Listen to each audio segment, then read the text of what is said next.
Vou acionar lá da Europa o nosso correspondente internacional, Luca Bassani, porque em discurso agora de manhã, o primeiro-ministro da Alemanha, Olaf Scholz, afirmou que o silêncio do presidente da Autoridade Palestina, Mahmoud Abbas, é vergonhoso. Olaf Scholz criticou a postura de Abbas desde a invasão do grupo terrorista Hamas em Israel no último sábado. E o Luca Bassani vai trazer todas as informações para a gente ao vivo, direto da Alemanha. Tudo bem, Luca? Bem-vindo ao Jornal da Manhã mais uma vez, meu amigo. Bom dia, Rafael, Lívia, todos que acompanham mais um dia dessa cobertura histórica sobre a guerra que acontece no Oriente Médio. Hoje pela manhã nós tivemos a primeira vez que o chanceler alemão, também podendo ser chamado de primeiro-ministro Olaf Scholz, falou ao parlamento alemão sobre essa questão. Ele disse que o silêncio do líder da Autoridade Palestina, Mahmoud Abbas, ele é vergonhoso. Vale ressaltar que os territórios palestinos eles são divididos em dois: a faixa de Gaza, governada desde 2007 pelo Hamas, e a Cisjordânia, governada pela Autoridade Palestina, que era vista por muitos como menos radical, mas que tem sido cobrada para se posicionar contra os ataques em Israel, principalmente a violência, a crueldade daqueles ataques que foram empregados contra os civis, e até agora nenhuma manifestação a respeito disso. Portanto, este repúdio do chanceler alemão. Ele também disse que vai passar sobre revisão uma série de financiamentos e de dinheiro que é mandado para a Palestina, seja em ajuda humanitária ou de desenvolvimento, e que até segunda ordem, até essa revisão ser concluída, nenhum dinheiro será enviado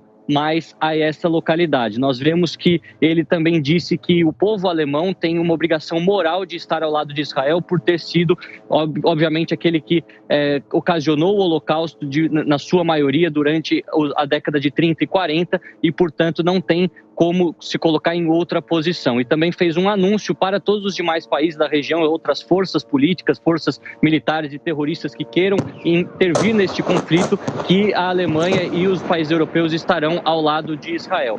Ele disse que já está conversando com o presidente do Egito, Abdel Fattah el-Sisi, para discutir a questão dos corredores humanitários, também para os civis da faixa de Gaza que vivem uma situação tenebrosa, além de falar com o presidente turco Recep Tayyip Erdogan, que mostrou-se favorável a iniciativas de mediação nessa região, e também o emir do Catar, que está aqui na Alemanha e vai se encontrar na chancelaria alemã em Berlim hoje pela tarde. Importante mencionar que o Catar, em outros momentos e até no presente, acabou sendo um país que recebe grande parte das lideranças desses grupos terroristas onde eles moram. Exemplo de lideranças do Hamas que já moravam em Doha ou até moram em Doha, outras do Talibã e outros grupos, o que deixa a posição do Catar até mesmo de isolamento dentre os outros países do Golfo, que tem uma voz bastante ativa contra esses ataques terroristas, esses grupos militantes radicais que estão espalhados pelo Oriente Médio. Bom, o Lucas segue aqui com a gente, nós seguimos com imagens ao vivo, direto da faixa de Gaza. Você segue acompanhando cobertura histórica feita pela Jovem Pan, você que nos acompanha pelo rádio, com o som da guerra, você que também consegue nos acompanhar com imagens pela TV, pelas redes sociais, vai ouvindo o zunido dos mísseis, as explosões e acompanhando também as colunas de fumaça. Há uma grande preocupação com o funcionamento de hospitais, há uma grande preocupação com a retirada de gente que quer sair da faixa de Gaza, e não é pouca gente. A principal saída, a possível agora, é a saída pelo Egito. O Egito resiste, temendo que a sua fronteira ali por Rafah se transforme num corredor humanitário e que o Egito passe a receber muita gente da faixa de Gaza, inclusive por isso a dificuldade de retirar de lá os brasileiros. Nós estamos agora, para quem nos acompanha com imagens com a tela dividida, mostrando aquela imagem clássica da guerra, o horizonte e construções na faixa de Gaza, essas ainda intocadas pelos bombardeios israelenses que já duram 5 dias e já deixaram quase 2.500 mortos, não só na faixa de Gaza, praticamente a metade em Gaza, a metade em Israel. Metade da tela então mostra a imagem ao vivo e outra metade é uma imagem impressionante feita por drones. Nós vamos quase que sendo transportados para bairros inteiros absolutamente destruídos na faixa de Gaza, com prédios ou completamente no chão ou destruídos parcialmente. A gente consegue ver a parte interna dos apartamentos completamente destruídos, alguns terrenos em que só restaram escombros e muito pouca gente circulando, muito pouca gente pelas ruas. quem está nas ruas está eventualmente revirando escombros ou procurando algum parente, algum amigo, documento, alguma coisa nesse sentido. Lívia, o Luca continua com a gente ao vivo, direto da Europa aqui. Ô Luca, eu não sei se você acompanhou, você trouxe informações agora pra gente a respeito dessa crítica do governo alemão, de Olaf Scholz, a respeito desse silêncio, que foi a palavra que você utilizou, da autoridade palestina. Só que há muitas movimentações, inclusive, nas redes sociais, alguns anúncios que são veiculados, espalhados aí pelo mundo, por meio da imprensa de vários veículos de comunicação no mundo todo, sobre posições que a autoridade palestina tem de crítica. Obviamente, a gente sabe por quê, a essa contraofensiva de Israel. E ontem surgiu uma informação que teria vindo, segundo esses veículos de comunicação de autoridades palestinas, de que Israel estaria utilizando nesses ataques à faixa de Gaza aquela substância, aquela munição tóxica e altamente incendiária. A gente ouviu falar muito dela também na guerra da Ucrânia, você vai se lembrar disso porque você que trazia essas informações pra gente, que é a substância chamada fósforo branco. Ela é extremamente tóxica, se inalada, assim que ela é lançada, ela solta uma fumaça muito densa branca, que toma conta do espaço. E há também uma perspectiva na estratégia militar de atrapalhar a visão do exército inimigo. É crime de guerra, inclusive, ela é condenada, essa substância, pelo direito internacional, quando é utilizada em áreas civis, justamente pelo perigo que ela representa. Quando essa fumaça é inalada, ela sufoca a vítima. Se ela entra em contato com a pele, ela causa sérias queimaduras nessas vítimas.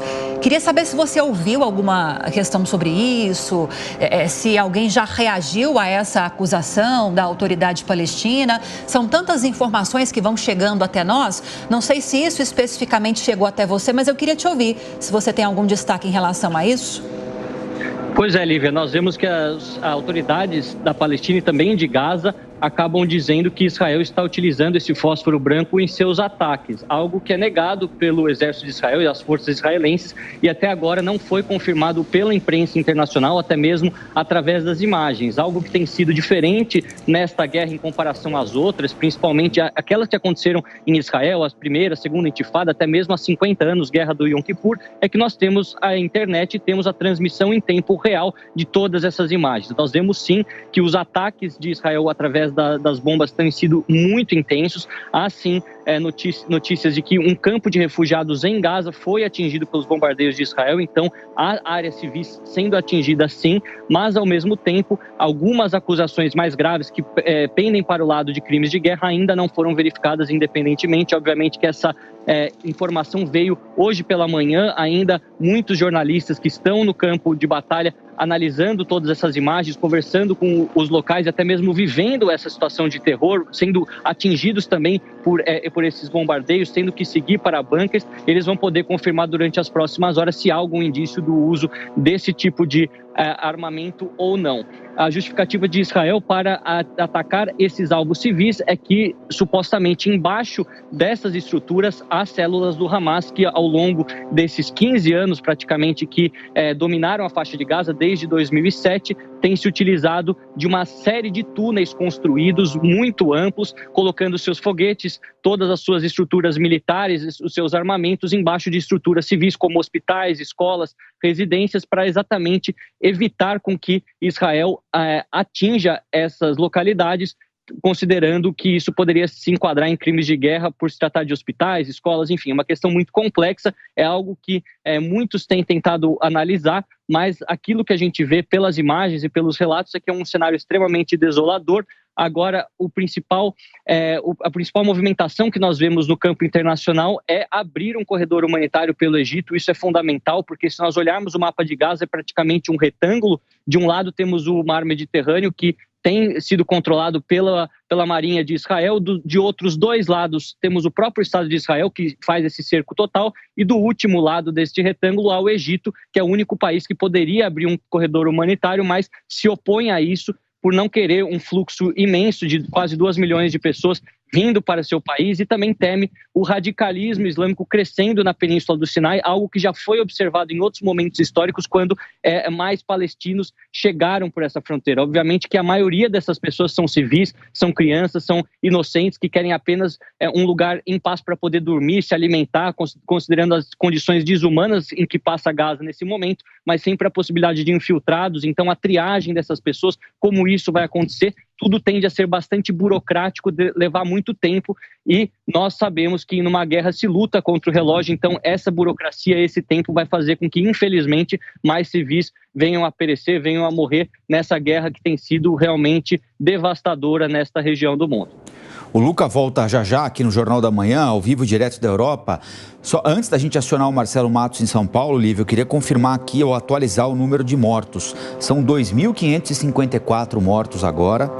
E pela primeira vez, desde que esse mórbido placar começou a ser acompanhado, há mais mortos em Gaza do que em Israel. A tendência era óbvia, né? Natural que isso acontecesse. Afinal de contas, a maior parte dos mortos em Israel no sábado, a partir daqueles atentados, e depois as confirmações de mortes de pessoas que estavam desaparecidas a partir do atentado terrorista do sábado. São 1.200 mortos em Israel, 1.354 agora na faixa de Gaza, e há uma tendência natural, afinal de contas, não há mais atentados ou bombardeios em larga escala em Israel, mas sim na faixa de Gaza. A tendência é de que o número de mortos em Gaza aumente um volume exponencial. Em contrapartida, em Israel, não. Então, 1.200 mortos em Israel, 1.354 na faixa de Gaza. Até agora, números oficiais, 2.554 vítimas dos confrontos desde o sábado.